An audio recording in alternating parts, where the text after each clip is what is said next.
Praise the lord. Bible స్త్రీలు మనకు చక్కని పాఠాలు అనేటువంటి అద్భుతమైన కార్యక్రమానికి మిమ్మల్ని అందరినీ ప్రేమపూర్వకంగా ఆహ్వానిస్తూ ఉన్నాను.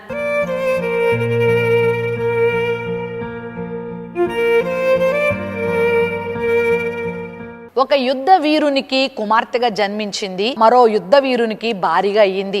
చక్కగా కుటుంబ జీవితాన్ని నడుపుకుంటున్నటువంటి సమయంలో ఒక ఊహించని విపత్కర పరిస్థితి ఈ స్త్రీ జీవితంలోకి వచ్చింది. ఎంత భయంకరమైన పరిస్థితుల్లోకి ఆమెకు వెళ్ళిపోయిందంటే, అలాంటి పరిస్థితి తనకు వస్తుందని కించిత్తు కూడా ఊహించలేదు. భయంకరమైన వేదన, దుఃఖము, ఒంటరితనము, శ్రమ, అవమానము, ఆ తరువాత మరణ వేదన, ఆప్తులను కోల్పోవడము, ఆ తర్వాత తన జీవితము ఆయా రకాల మలుపులు తిరుగుతూ వచ్చింది. ప్రియులారా, సమాజం చేత చీ అనిపించుకున్నటువంటి పరిస్థితుల్లోకి వచ్చింది. మరి దేవుని మహాకృపను బట్టి ఆయన దయను పొందుకుంది. ఆ చివరి సమయాన్ని, తన చివరి జీవితాన్ని ఆశీర్వాదకరంగా ముగించుకుంది. తన ప్రారంభం అయితే కొంచెము అవమానకరంగా ఉంది, కానీ తన ముగింపు మాత్రము చాలా ఆశీర్వాదకరంగా చేసుకుంది. ఈ స్త్రీ పేరేంటంటే బెత్షెబా. ఈమె బైబిల్ గ్రంథంలో మనకి 2వ సమూయేలు గ్రంథం 11వ అధ్యాయంలో కనబడుతుంది. ఈమె తండ్రి పేరు ఎలియాము, ఈమె భర్త పేరు హిత్తీయుడైన ఊరియా అని బైబిల్ గ్రంథం తెలియచేసింది. వీళ్ళిద్దరూ కూడా దావీదు మహారాజు యొక్క సైన్యంలో వీరు అధిపతులుగా ఉన్నారు, చాలా ముఖ్యులుగా ఉన్నారు, యుద్ధ వీరులుగా ఉన్నారు, శూరులుగా ఉన్నారు. ఇలాంటి యుద్ధ వీరుల కుటుంబ నేపథ్యంలో నుండి వచ్చినటువంటి స్త్రీ బత్షెబా. బత్షెబా చాలా చక్కని భర్తను కలిగి ఉంది.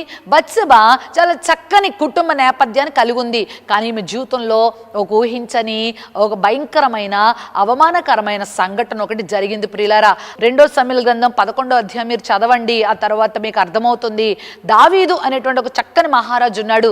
దేవుని చేత ఏర్పరచబడినవాడు, దేవుని చేత నియమించబడినవాడు, దేవుని చేత అభిషేకించబడినవాడు, దేవుని చేత ప్రియుడుగా ఎంచబడినవాడు. నిజంగా చాలా యోగ్యుడు దావీదు, చాలా మంచివాడు. యవన కాలంలో ఏ మచ్చ లేకుండా జీవించాడు, పరిశుద్ధంగా జీవించాడు, ఎవరితో వ్రేలెత్తి చూపించుకోకుండా జీవించాడు, దేవుని కొరకు రోషంతో జీవించాడు, గొల్యాతును జయించాడు, సింహాన్ని చీల్చాడు, ఆ తరువాత ఎలుగుబంటిని చీల్చాడు. ఇశ్రాయేలు ప్రజలకు చిన్న వయసులోనే ఏలికగా మారాడు, అద్భుతమైన మహారాజుగా పేరొందాడు. అలాంటి మహారాజు చేయక చేయక చేయక ఒకే ఒక్క తప్పు చేశాడు. ప్రియులారా, అసలు తన జీవితంలో ఇది తప్ప ఇంకెప్పుడు ఏ పొరపాటు చేయలేదని బైబిల్ గ్రంథంలో ఉంది. మరి బెత్షెబా విషయంలో తప్ప దావీదు ఇంకెక్కడ ఏ పొరపాటు చేయలేదట. వసంతకాలమున రాజులందరూ యుద్ధానికి వెళ్తారు. దావీదుకి మరి సోమరితనం వచ్చిందో, నిర్లక్ష్యం వచ్చిందో, అశ్రద్ధ వచ్చిందో, లేకపోతే ఏమైనా గర్వం వచ్చిందో తెలియదు, కానీ యుద్ధం చేయవలసిన సమయంలో యుద్ధం చేయకుండా తన సైన్యాన్ని, సైన్యాధిపతిని యుద్ధానికి పంపించి ఆయన మిద్దె మీదకి ఎక్కి షికారు చేస్తా ఉన్నాడు. ప్రియ విశ్వాసులారా, దేవుడు మనకు అప్పగించిన పనిని మనం నమ్మకంగా చేయకుండా మనం అశ్రద్ధ చేస్తాం అనుకోండి, ఖచ్చితంగా సాతానుకు దొరుకుతాము అని ఈ సందర్భాన్ని బట్టి మనం ఖచ్చితంగా తెలుసుకోవాలి. 55వ కీర్తన 17వ వచనంలో కూడా దావీదు తెలియచేశాడు, సాయంకాలమున, ఉదయమున, మధ్యాహ్నమున నేను దేవుని సన్నిధిలో ధ్యానిస్తూ మొరపెట్టుకుంటాను. నా పని అదే. నాకు టైం దొరికితే దేవుని సన్నిధే, ఆయన ధర్మశాస్త్రాన్ని ధ్యానించటానికి, ఆయన వాక్యాన్ని ధ్యానించటానికి, ఆయన సన్నిధిలో జీవించటానికి, ప్రార్థించటానికి, స్తుతించడానికి నా సమయాన్ని ఖర్చు పెడతానని చాలా కీర్తనలో ఆయన రాయించాడు. నిజంగానే అబద్ధమేం చెప్పలేదు, నిజమే చెప్పాడు. అయితే ఆ రోజేంటో యుద్ధానికి వెళ్ళలేదు సరికదా, సాయంకాలమున ప్రార్థనా సమయం, అతనికి ప్రార్థనన్నా చేసుకోవాలి, దేవుని సన్నిధిలో గడపాలి. అది చేయకుండా మిద్దె మీదకి ఎక్కి షికారు కొడుతున్నాడు. ప్రియులారా, ఆ మిద్దె మీదకి ఎక్కి అతడు షికారు చేస్తున్నప్పుడు చూడకూడని దృశ్యం చూశాడు. ప్రియులారా, ఎప్పుడైతే ఆ దృశ్యం చూశాడో అతడు తన కన్నులు తిప్పుకుంటే బాగుండేది, అతడు తను తాను సరిదిద్దుకుని ఉంటే బాగుండేది, అతడు తను తాను దేవునికి అప్పగించుకొని నేను ఇలాంటి పని చేయకూడదు కదా అనుకుంటే బాగుండేది. ఎన్నోసార్లు అలా అనుకున్నాడు. అలా అనుకునే తన జీవితాన్ని కాపాడుకున్నాడు. నేను అనుకుంటున్నాను, ఇంక నేను రాజునయ్యాను కదా, ఇంక నన్ను ఎవరేమంటారు, నేను ఎట్లయినా జీవించవచ్చు, నా ఇష్టం వచ్చినట్లు బ్రతకచ్చు అనుకుని ఉండుండొచ్చు. తన మనసుకు నచ్చినట్లుగా చేసేసాడు. ప్రియులారా, తాను చేసిన దుష్కార్యానికి ఈ బత్షెబా బలిపశువుగా మారిపోయింది. ఒకవేళ బెత్షెబాది 1% పొరపాటు ఉందేమో, కానీ 99% పొరపాటు దావీదుదే ఉంది. అదే విషయాన్ని పరిశుద్ధాత్మ దేవుడు కూడా రాయించాడు. 11వ అధ్యాయం 27వ వచనంలో దావీదు చేసినటువంటి పని దేవుని దృష్టిలో దుష్కార్యంగా మారింది. ప్రియులారా, ఈ సమయంలో బెత్షెబా యొక్క పొరపాటు ఏంటి అని అంటే ఆమె జ్ఞానము లేని స్త్రీగా మనకి ఇక్కడ కనబడతా ఉంది. చక్కని కుటుంబ నేపథ్యాన్ని కలిగి ఉంది, చక్కని భర్తను కలిగి ఉంది, చక్కని కుటుంబాన్ని నడిపించుకుంటున్నటువంటి స్త్రీయే, కానీ ఈమెకి జ్ఞానము లేని దానిగా ఉంది, తను తాను కాపాడుకోలేని దానికి ఇక్కడ కనబడతా ఉంది. ప్రియ దేవుని బిడ్డలారా, బైబిల్ చెప్తుంది, మొదటి పేతురు పత్రిక 5వ అధ్యాయము 8వ వచనంలో ఇలా ఉంది, నిబ్బరమైన బుద్ధి గలవారై మెలకుగా ఉండండి, మీ విరోధైన అపవాది గర్జించు సింహం వలె ఎవరిని మృంగుదునా అని వెతుకుతూ తిరుగుతున్నాడు. ఆమె ఒంటరిగా ఉన్న టైంలో ఆమె మీద దుష్టుడు కన్ను వేశాడు, ఆమె మీద దుష్టుని పన్నాగము జరుగుతా ఉంది. అయితే ప్రియులారా, ఆమెకి కొంచెం జ్ఞానము కొరవడింది. ప్రియులారా, లోకములో బ్రతుకుతున్న మనము జ్ఞానముతో బ్రతకాలి. దుష్టుని యొక్క కళ్ళు మన మీద పడుతున్నప్పుడు ప్రియ స్త్రీలారా లేదా పురుషులారా, ప్రతి ఒక్కరు విశ్వాసులారా, మన విషయంలో సాతానుడు చాలా కుట్రలు పన్నుతున్నాడు అనే విషయాన్ని మీరు గ్రహించాలి. ఈమె ఒక ఇశ్రాయేల్ జాతికి చెందిన స్త్రీయే, మరి ఒక విశ్వాసిగా యెహోవా దేవుని తెలుసుకున్న స్త్రీయే, ఈమె ఒక ఇశ్రాయేల్ జాతికి చెందిన స్త్రీయే. ఈమెకు యోసేపు గురించి తెలుసు, ఈమెకు శారా గురించి తెలుసు, ఈమెకు రూతు గురించి తెలుసు, ఈమెకు చాలా మంది స్త్రీల గురించి తెలుసు. అయితే ఇంత తెలిసినా కూడా ఆమె తన జీవితాన్ని జాగ్రత్తగా ఉంచుకోలేకపోయింది. తన భర్త లేని సమయంలో ఆమె కొంచెం జాగ్రత్తగా మసులుకోవాల్సిన స్త్రీయే, కానీ ఆ రోజు ఎందుకు ఆమె జాగ్రత్తను చూపించుకోలేకపోయింది? ఆమె జీవితము చెరపబడింది, ఆమె జీవితం పాడైంది. ప్రియులారా, ప్రియ స్త్రీలారా, మొట్టమొదటికి ఈమె ద్వారా మనం తెలుసుకోవాల్సిన విషయం ఏంటో తెలుసా? జీవితంలో జ్ఞానం ఉండాలి. ఏంటి జ్ఞానము? పీజీలు చదివి పిహెచ్డీలు చేసి ఫిలాసఫీలు చదివినటువంటి జ్ఞానం కాదండి ఇది దైవికమైన జ్ఞానము. అందుకే 14:1 సామెతల గ్రంథంలో అన్నాడు, జ్ఞానవంతురాలు తన ఇల్లు కట్టుకును. ఇల్లు అంటే తన జీవితాన్ని కట్టుకుంటది. జీవితం కట్టుకోకుండా కుటుంబాన్ని ఎలా కట్టగలుగుతావు? ఒక కుటుంబాన్ని కట్టకుండా సమాజానికి ఎలా ఉపయోగపడగలుగుతావు? సమాజానికి ఉపయోగపడకుండా దేవునికి ఎలా మహిమ తీసుకుని రాగలుగుతావు? ముందు నిన్ను నువ్వు కట్టుకోవాలి, ముందు నువ్వెవరవో నువ్వు తెలుసుకోవాలి, ముందు నీ జాగ్రత్తలు నువ్వు తీసుకోవాలి. ఒక స్త్రీగా నువ్వు జన్మించావు, చాలా సంతోషకరమైన విషయం. చాలా జాగ్రత్తగా ఈ లోకంలో జీవించాలి. నీ దృష్టి ఎక్కడుంది? నీ తలంపులు ఎక్కడుంటున్నాయి? నువ్వు ఎక్కడెక్కడ సంచరిస్తున్నావు? నీ చుట్టూ ఉన్నటువంటి మనుషులు ఎలాంటి వారు? నీ చుట్టూ ఉన్నటువంటి సమాజం ఎలాంటిది? నువ్వు తిరుగుతున్న ప్రదేశాలు ఎలాంటివి? నువ్వు ఉద్యోగం చేస్తున్న స్థలాల్లో మనుషులు ఎలా ఉన్నారు?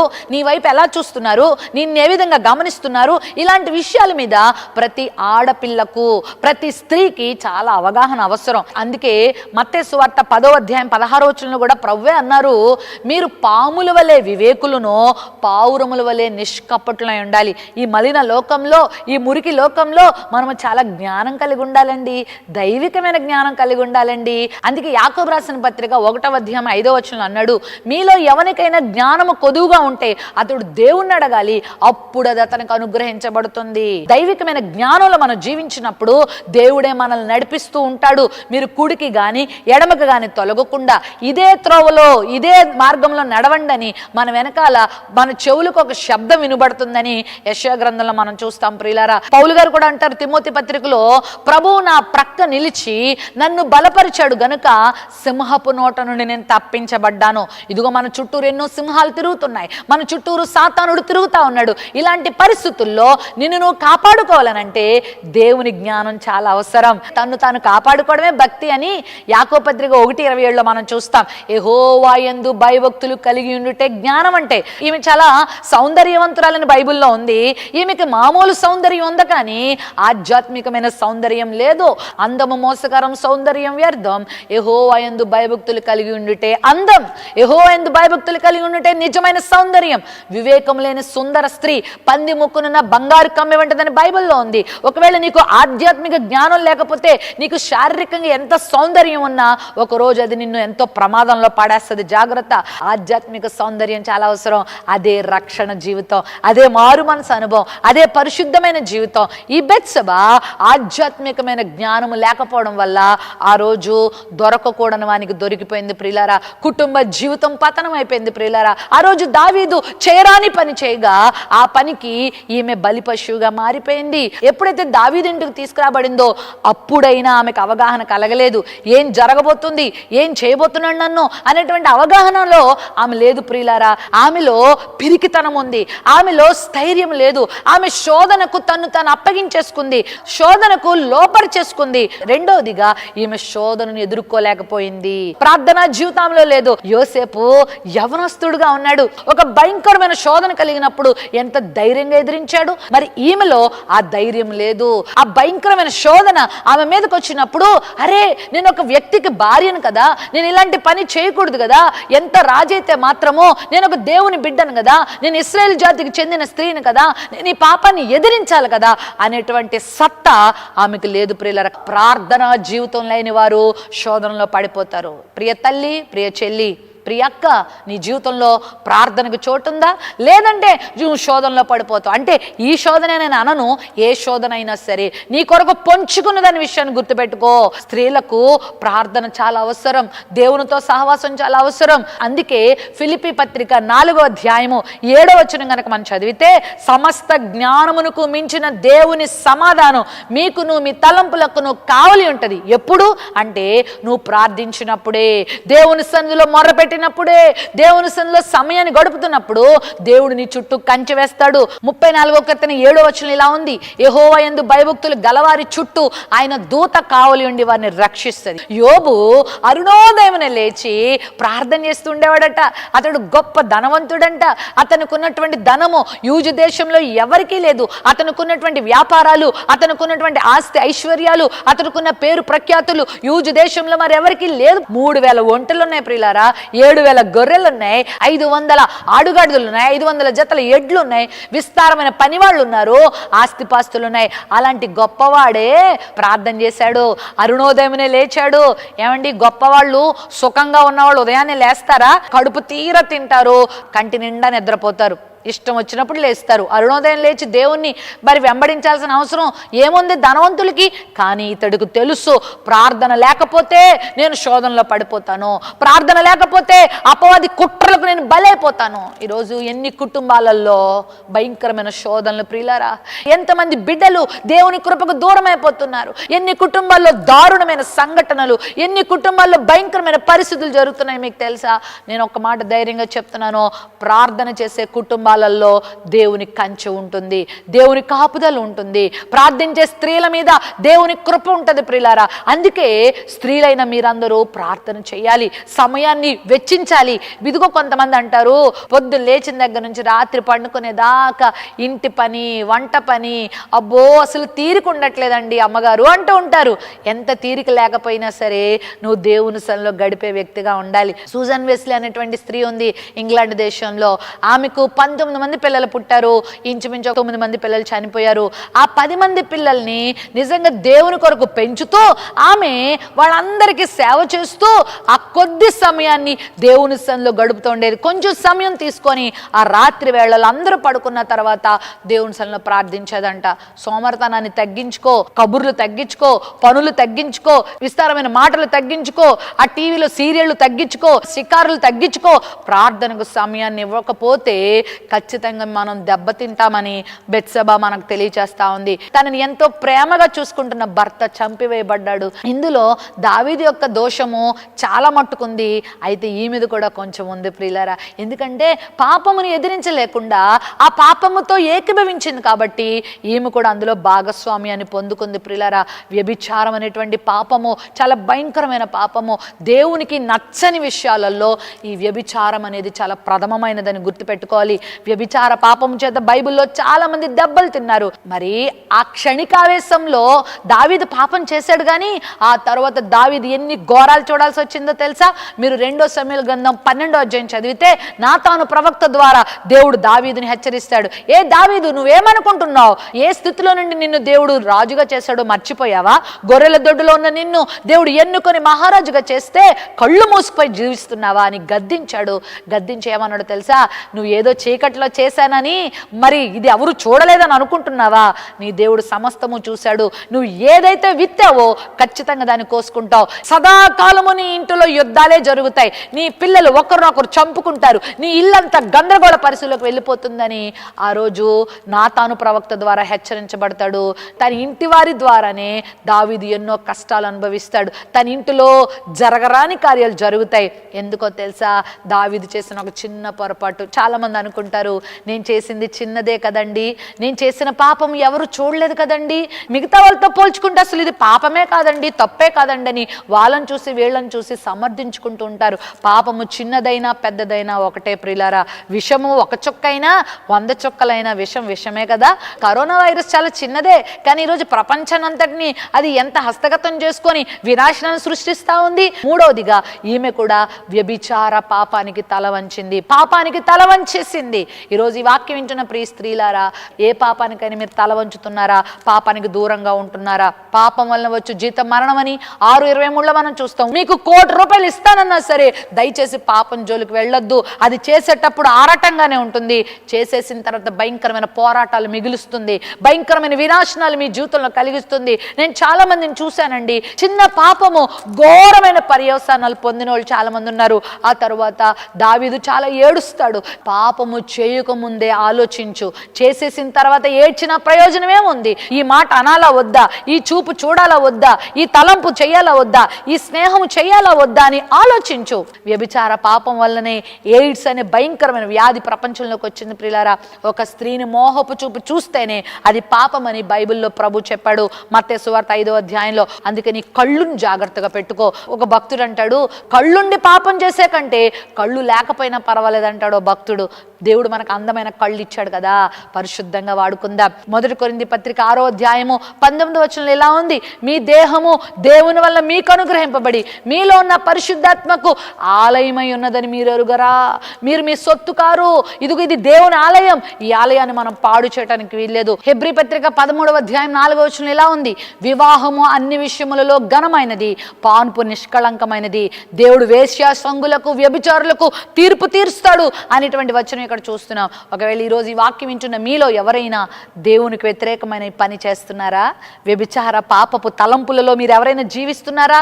భర్త నుంచుకొని భార్య నుంచుకొని కూడా పాప పనులు చేస్తున్నారా? ఒకవేళ నీ భర్త ఏం చేయలేకపోవచ్చేమో, నీ భార్య ఏం చేయలేకపోవచ్చేమో, నీ తల్లిదండ్రులు ఏం చేయలేకపోవచ్చేమో, కానీ దేవుడు ఉన్నాడు, జాగ్రత్త, నీకు తీర్పు తీరుస్తాడు. నువ్వు చేస్తున్న పాపమునకు తగిన ప్రతిఫలం నువ్వు పొందుకుంటావు. వారి దేహం అంతా కుళ్ళిపోయి, వారి దేహం అంతా పాడైపోయి, వారు నరక యాతన పడి ఈ లోకాన్ని వదిలిపెట్టిన వాళ్ళు నేను చూశాను ప్రియులారా. చాలా జాగ్రత్త. నీ తలంపులలోనూ కూడా, నీ ఊహలలో కూడా దుష్ట తలంపులు రావడానికి వీల్లేదు. ఒకవేళ కుటుంబంలో ఏమైనా పరిస్థితులు నీకు ఇబ్బందిగా ఉన్నాయా? నీ భర్తను బట్టి నువ్వు బాధలు అనుభవిస్తున్నావా? నీ భార్యను బట్టి బాధలు అనుభవిస్తున్నావా? సర్వశక్తుడి దగ్గరికి రా, ఆయనను వేడుకో, ప్రభు గొప్ప కార్యాలు చేస్తాడు. ఒకవేళ మీ యొక్క భాగస్వాములను దేవుడు మార్చగలడు, ప్రభు మార్చేదాకా ఓపిక పట్టండి. అంతేగాని వేరే వేరే అక్రమ సంబంధాలకు పోవద్దు. నీ భార్య నుంచుకొని, నీ భర్త నుంచుకొని అక్రమ సంబంధాలకు వెళ్ళావా, దేవుడు తీర్పు తీరుస్తాడు. ఆయన తీర్పు తీర్చాడంటే ఎక్కడికి వెళ్తావు? ఆయన కోపాన్ని నువ్వు ఎలా సహిస్తావు? ఆ రోజు దావీదు చేసినటువంటి పాపానికి దావీదు భయంకరమైన శిక్ష అనుభవించాడు. బెత్షెబా కూడా శిక్ష అనుభవించింది. ఈ శరీరం దేవుడు మనకి ఇచ్చాడు, నమ్మకంగా ఉండాలి. వివాహం అయ్యేంత వరకు నమ్మకంగా ఉండాలి. వివాహం అయిన తర్వాత నీకు ఇవ్వబడిన భాగస్వామితో నమ్మకంగా ఉండాలి. అంతే. దేవుడు ఇచ్చినటువంటి ఆజ్ఞలలో ఒకటి, వ్యభిచరించవద్దు. ఆ తర్వాత తన కుటుంబంలోనే ఇలాంటి దారుణమైన సంఘటనలు చాలా జరిగాయి. తన సొంత కుమారుడు పాడైపోయాడు. మరి అబ్షాలోము కూడా తండ్రి మీద తిరుగుబాటు చేశాడు. 1 కాదు 2 కాదు, దావీదు ఎన్ని భయంకరమైన పర్యవసానాలు అనుభవించాడో. మీ పరిశుద్ధతను కాపాడుకోవాలి, మీ పవిత్రతను కాపాడుకోవాలి, మీ దేహాన్ని కాపాడుకోవాలి, మీ ఆలోచనలు కాపాడుకోవాలి. అందరితో పరిశుద్ధతను, అందరితో పవిత్రతను కలిగి ఉండడానికి, సమాధానాన్ని కలిగి ఉండడానికి ప్రయత్నించమన్నాడు 12-14 హెబ్రీ పత్రికలో. కరోనా వచ్చిన తర్వాత చాలా జాగ్రత్తలు చెప్తున్నారు కదా, ఎలా ఉండాలి, అంటకూడదు, ముట్టకూడదు, దగ్గరికి వెళ్ళకూడదు, సోషల్ డిస్టెన్స్ మెయింటైన్ చేయాలి. అఫ్ కోర్స్ కరోనా వ్యాధికే ఇంత సోషల్ డిస్టెన్స్ మెయింటైన్ చేయాలని చెప్తుంటే ఈ భయంకరమైన పాపానికి కూడా మనము చాలా జాగ్రత్తలు పాటించాలి తెలుసా. ఈ యొక్క వ్యభిచార పాపం వలన తన శరీరం ఎంతో బలహీనం అయిపోయింది, తన జీవితం బలహీనం అయిపోయింది, కుటుంబం అంతా పతనం అయిపోయింది, తన భర్త చనిపోయాడు, మరి తన జీవితంలో అన్ని కోల్పోయిన స్త్రీగా మిగిలిపోయింది ప్రియులారా. అయితే ఇలాంటి స్త్రీని దేవుడు ఎందుకు తన వంశావళిలోకి చేర్చుకున్నాడు అని అంటే, ఇక్కడ ఆమె చేసిన 4వ పని ఏంటో తెలుసా? దేవుని దగ్గరికి పశ్చాత్తాపంతో వచ్చింది. అంతవరకు అంతవరకు ఆమె జీవితంలో పశ్చాత్తాపం లేదు, అంతవరకు అతడు ఆమెకి దేవునితో సహవాసం లేదు, అంతవరకు దేవుని ఆలాపనే లేదు తన జీవితంలో. శ్రమలు ఆమె మీదకి దాడి చేసినప్పుడు, జీవితంలో అన్ని కోల్పోయినప్పుడు, అందరి చేత హేళన చేయబడినప్పుడు ప్రభు దగ్గరకు వచ్చింది ప్రియులారా. అంగలార్చడం మొదలుపెట్టింది ప్రియులారా. 11వ అధ్యాయం 12వ అధ్యాయం చదివినప్పుడు ఆమె తన భర్త కొరకు అంగలార్చింది అనే విషయం చూస్తాం. ఆమె ఓదార్పు లేకుండా జీవించింది అనే మాట చూస్తున్నాం. మన ప్రభువులో ఉన్న గొప్పతనం ఏంటో తెలుసా? ఆయన వద్దకు వచ్చి వారిని ఎంత మాత్రం త్రోసివేయడు. ఈమె తాను పొందిన శ్రమలను బట్టి, తాను అనుభవించిన పర్యవసానాలను బట్టి బుద్ధి తెచ్చుకుంది. కొంతమందికి పరిస్థితులు ప్రతికూలంగా మారుతున్నా, వ్యాధులు తమ శరీరం మీదకి వస్తున్నా బ్రతుకు మార్చుకోరు, పాపాన్ని వదిలిపెట్టరు. తప్పులు చేస్తున్నప్పుడు, దేవుని దెబ్బలు తగులుతున్నప్పుడు అమ్మో ఇంకెప్పుడు ఇలా చేయనంటారు. మళ్ళా దేవుడు కొంచెం ఆరోగ్యం ఇచ్చి క్షేమాన్ని ఇచ్చేసరికి మళ్ళా పాపంలో దూరతా ఉంటారు. ఎన్నిసార్లు గద్దించినా లోబడకపోతే మరి తిరిగి లేకుండా హఠాత్తుగా నాశనం అయిపోతారని 29 సామెతల గ్రంథంలో మనం చూస్తున్నాం ప్రియులారా. దావీదు కూడా ప్రభు దగ్గరకు వచ్చాడు. 51వ కీర్తన రాశాడు, అయ్యా నీ కటాక్షము చేత నన్ను కరుణించయ్యా, ఎందుకు ఇలా అయిపోయినయ్యా అని పశ్చాత్తాపడ్డాడు. ఒకవేళ మొదటిసారి తప్పు చేసావా, ఆ తప్పుకు పర్యవసానాలు అనుభవిస్తున్నావేమో, ఇప్పటికే నీ ఆరోగ్యం పాడైపోయిందేమో, ఇప్పటికే నీ కుటుంబం పాడైపోయిందేమో, నిన్ను చూసి నీ బిడ్డలు పాడైపోతున్నారేమో. ఇప్పటికైనా ఆ తప్పుపోయిన కుమారుడు ఎలా బుద్ధి తెచ్చుకున్నాడో నువ్వు కూడా బుద్ధి తెచ్చుకుంటావా? తండ్రి దగ్గర ఎంతో అల్లారు ముద్దుగా జీవించుతున్నటువంటి ఈ కొడుకు తండ్రికి లోబడకుండా దూరం అయిపోయి దుర్వ్యాపారాల వల్ల జీవితాన్ని పాడు చేసుకొని అందరినీ కోల్పోయి అందరి చేత వెడవబడి చివరికి ఆకలి బాధ తట్టుకోలేక పందులు తినే పొట్టు తినడానికి ఇష్టపడ్డాడు. ఆ పందులు కూడా తిననివ్వలేదు వాడిని. అప్పుడు వచ్చిందంట బుద్ధి. ఇప్పటికైనా బుద్ధి వచ్చిందా? ఇన్ని పరిస్థితులు చూస్తున్నావే, దేశంలో ప్రపంచంలో ఇలాంటి భయంకరమైన పరిస్థితులు చూస్తున్నావే, పాపం వల్ల వచ్చుచున్న జీతం ఏంటో చూస్తున్నావే, అనుభవిస్తున్నావే, ఇప్పటికైనా బుద్ధి వచ్చిందా? బెత్సబా ప్రభు దగ్గరకు వచ్చింది, ప్రభువుని వేడుకుంటుంది, అయ్యా నా దోషమును క్షమించు. మన ప్రభు ఎంత గొప్పవాడో తెలుసా? 1 యోహాను పత్రిక 1వ అధ్యాయము 7 నుండి 9 వచనం కనుక చదివితే, మన పాపములను మనం ఒప్పుకొని ఎడల ఆయన నమ్మదగిన వాడు, నీతిమంతుడు గనక ఆయన మనల్ని క్షమిస్తాడు. ఈ లోకల్ ఈ ప్రపంచంలో మనం చేసిన పాపాలు ఎవరు క్షమించలేకపోవచ్చు.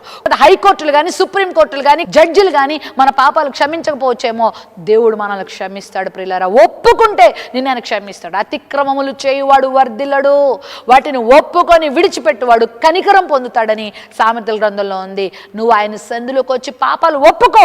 ఇదే మిక్కిలి అనుకూలమైన సమయం, ఇదే రక్షణ దినం. చీకటిలో చేసిన కార్యాలు ప్రభు దగ్గర చెప్పు, నీ ఇంటి వారికి తెలియకుండా చేసిన కార్యాలు ప్రభు దగ్గర చెప్పు. నీ వ్యభిచార పాపం, నీ దొంగతనం, నీ మోసయుక్తమైన జీవితం, నీ అహంకార జీవితం, నీ భక్తిహీనత ప్రభు దగ్గరకు వచ్చి ఒప్పుకో. దేవుడు మంచివాడు. మన ప్రభు ఎంత మంచివాడో తెలుసా? నిన్ను త్రోసివేసే దేవుడు కాదు. భయంకరమైన ఘోర కృత్యాలు చేసి సిలువేబడి ప్రభు ప్రక్కనే ఉన్నటువంటి 2వ దొంగ, ప్రభు నన్ను జ్ఞాపకం చేసుకోవా అంటే ప్రభు జ్ఞాపకం చేసుకోలేదా? నేడు నువ్వు నాతో కూడా పరదేశంలో ఉంటావు. యేసు రక్తము ప్రతి పాపం నుండి మనం పవిత్రులుగా చేస్తుంది. కొన్నిసార్లు ప్రత్యక్ష పాపాలు మనం చేయకపోవచ్చు, కానీ మనందరిలో పాప బీజం ఉంది. ఏ భేదము లేదు, అందరూ పాపం చేసి దేవుడు అనుగ్రహించే మహిమ పొందలేకపోతున్నారని 3:23 రోమపత్రికలో మనం చూస్తున్నాం. నీతిమంతుడు లేడు, ఒక్కడు కూడా లేడు. ఎవ్వరు లేరండి, ఎవ్వరు లేరు. మనిషిగా పుట్టిన ప్రతి ఒక్కరూ పాపులే. అందుకే ఈ పాపం పోగొట్టుకోవడానికే ఈ భక్తి కార్యాలు మనుషులు చేస్తున్నారు. ఈ పాపం పోగొట్టుకోవడానికే ఎన్నెన్ని దాన ధర్మాలు, ధర్మకార్యాలు, జపతపాలు, నదీ స్నానాలు, ఎన్నెన్నో కార్యక్రమాలు చేస్తా ఉన్నారు. అయితే ప్రియులారా, పాపం పోవడానికి ఒకటే సాధనం, పశ్చాత్తాపముతో దేవుని దగ్గరకు వచ్చి ఒప్పుకోవాలి. చాలా మంది పాపాన్ని కప్పుకుంటారు. ఒక భయంకరమైన చర్మ సంబంధమైన వ్యాధి వచ్చింది, దాన్ని కప్పుకున్నాడు. అది చివరికి మొత్తం ఒళ్ళంతా పాకేసింది, అది ముఖం మీదకి వచ్చింది. అప్పుడు వచ్చాడు డాక్టర్ దగ్గరికి. డాక్టర్ గారండి, భయంకరమైన వ్యాధి, తట్టుకోలేకపోతున్నాను. బాబు ఇది ఎప్పుడు వచ్చిందయ్యా? సంవత్సరం క్రితం వచ్చింది. అప్పుడు ఎందుకు రాలేదు? ఇప్పుడు వచ్చావు. ఇప్పుడు నీకు ఎన్ని మందులు వాడిన ఉపయోగం లేదు, వెళ్ళిపో. అది క్రానిక్ అయిపోయింది. ప్రారంభంలో ఉన్నప్పుడే దాన్ని నువ్వు తొలగించుకో. ఈరోజు ఈ వాక్యం వింటున్నప్పుడే మోకాళ్ళే నీలో ఉన్న పాపాన్ని ప్రభు దగ్గర ఒప్పుకో.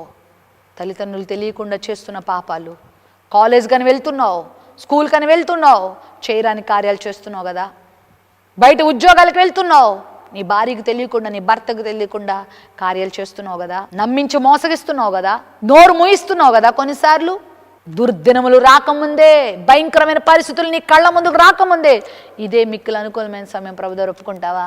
వ్యభిచారం చేత పట్టబడిన స్త్రీని తరుముకుంటూ తీసుకొస్తే యేసు ప్రభు పరిగెత్తుకొచ్చింది ఆ స్త్రీ. ఆయన పాదాలు పట్టుకుందయ్యా, నువ్వే నాకు దిక్కు, తెలియక చేశానయ్యా, అన్నప్పుడు ప్రభు ఆమెను క్షమించాడు. ఆ రోజు ప్రభు ఆమెను ఏమని పిలిచాడో తెలుసా? అమ్మా అని పిలిచాడు. ఎంత మంచి దేవుడు మనం కలిగి ఉన్నాం. నేను కూడా నిన్ను క్షమించానో, వెళ్ళి ఇంక నుంచి పాపము చెయ్యదు. ఈ బత్సెబా ఎప్పుడైతే పశ్చాత్తాపడిందో, ప్రియ దేవుని బిడ్డలారా, ఆమె జీవితాన్ని దేవుడు చిగురింప చేయడం మొదలుపెట్టాడు. యేసు ప్రభువులో ఉన్న గ్రేట్నెస్సే అది. పూర్వమందు మీరు చీకటి ఉన్నారు, ఇప్పుడు ప్రభువునందు వెలుగై ఉన్నారు. యేసు ప్రభులోకి వస్తే మారేది మన బ్రతుకండి, మారేది మన మతం కాదు, మారేది మన కులం కాదు, మారేది ఏదేదో కాదు. చాలామంది అనుకుంటున్నారు యేసు ప్రభువు మతాలు మార్చేస్తున్నాడు. నో, కాదు, జీవితాలు మారుస్తాడు.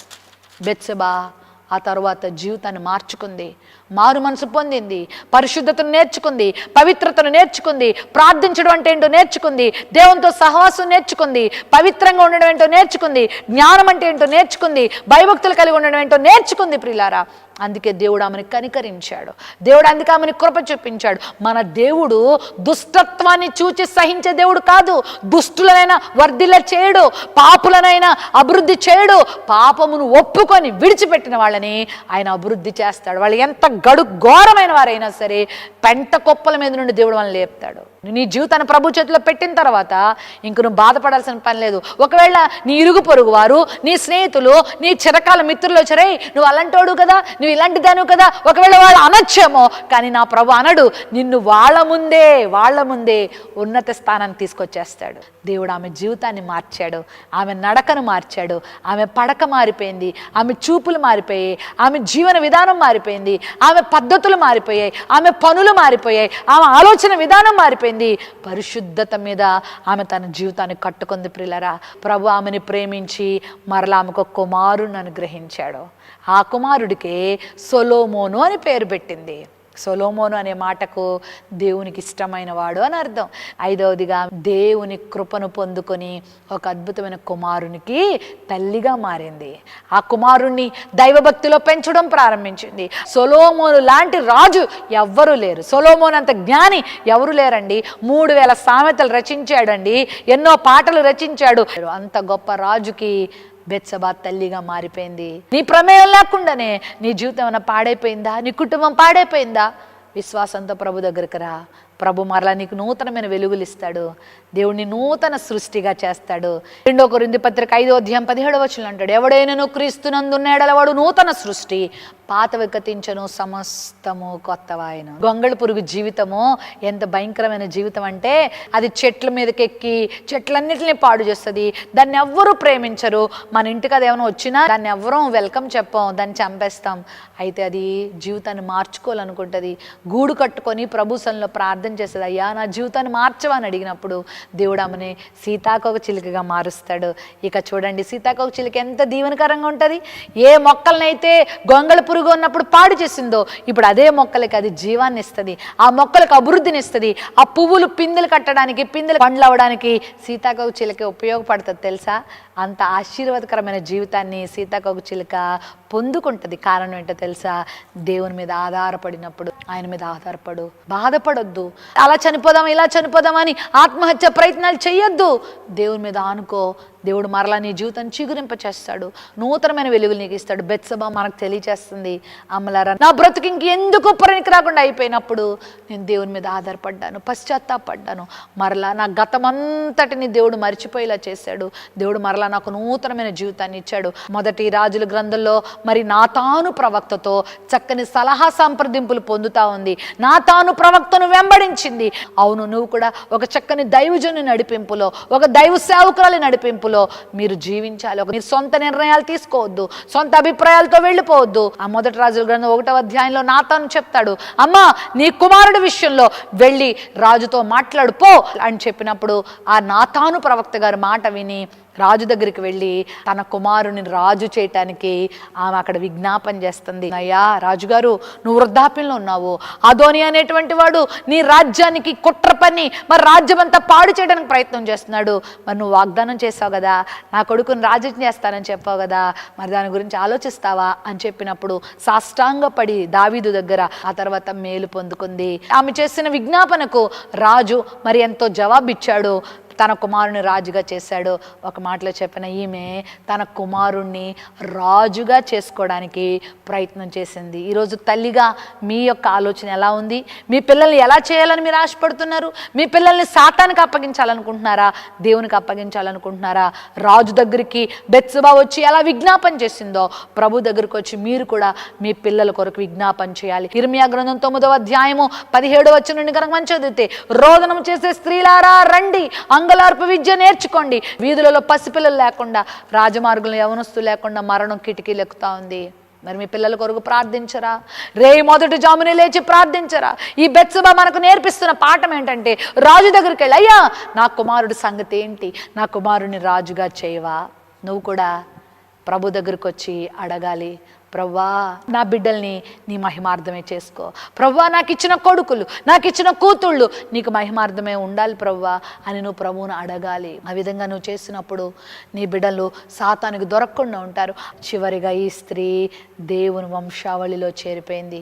ఎంత గొప్ప స్థానానికి వెళ్ళిపోయింది.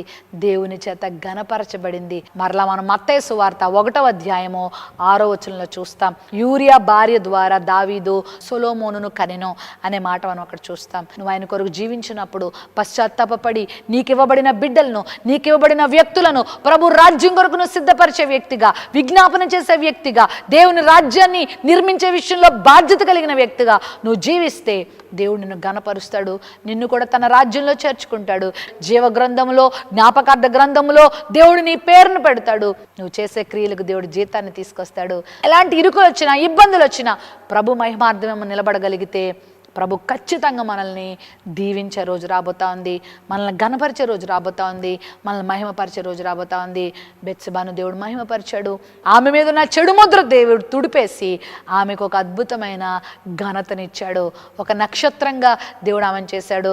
ఆ 1వ అధ్యాయంలో కొంతమంది పురుషుల మధ్యలో 5గురు స్త్రీలే మనకు అక్కడ కనబడతారు. మొదటి స్త్రీ తామారు, 2వ స్త్రీ రాహాబు, 3వ స్త్రీ రూతు, 4వ స్త్రీ బెత్సెబా, 5వ స్త్రీ మరియా. శారా ఉంది, రాహేల్ ఉంది, లేయా ఉంది. ఇంత గొప్ప గొప్ప స్త్రీలు ఉన్న వాళ్ళ పేర్లు దేవుడు రాయించలేదు, కానీ 5గురు పేర్లు రాయించాడు. మొదటి సమూయేలు గ్రంథం 2వ అధ్యాయం 30వ వచనంలో మనం ఆ మాట చూస్తాం. నన్ను గనపరచువా, నేను గనపరుస్తానని. ప్రభు నమ్మదగిన వాడు. ఆయన మనల్ని విడిచిపెట్టడు. మనల్ని చూస్తున్నాడు, మన మంచితనాన్ని చూస్తున్నాడు. మనం ఆయన కొరకు జీవిద్దాం. అనేకుల్ని దేవుని రాజ్యానికి అప్పగిద్దాం. ఆయన రాజ్యాన్ని కట్టడానికి మనం సమాయత్తం చేసుకుందాం. దేవుని సహాయాన్ని కోరుకుంటూ ముందుకు సాగుదాం. అట్టి కృప దేవుడు మీ అందరికి ఇచ్చును గాక. తలలు వంచండి, ప్రార్థన చేసుకుందాం.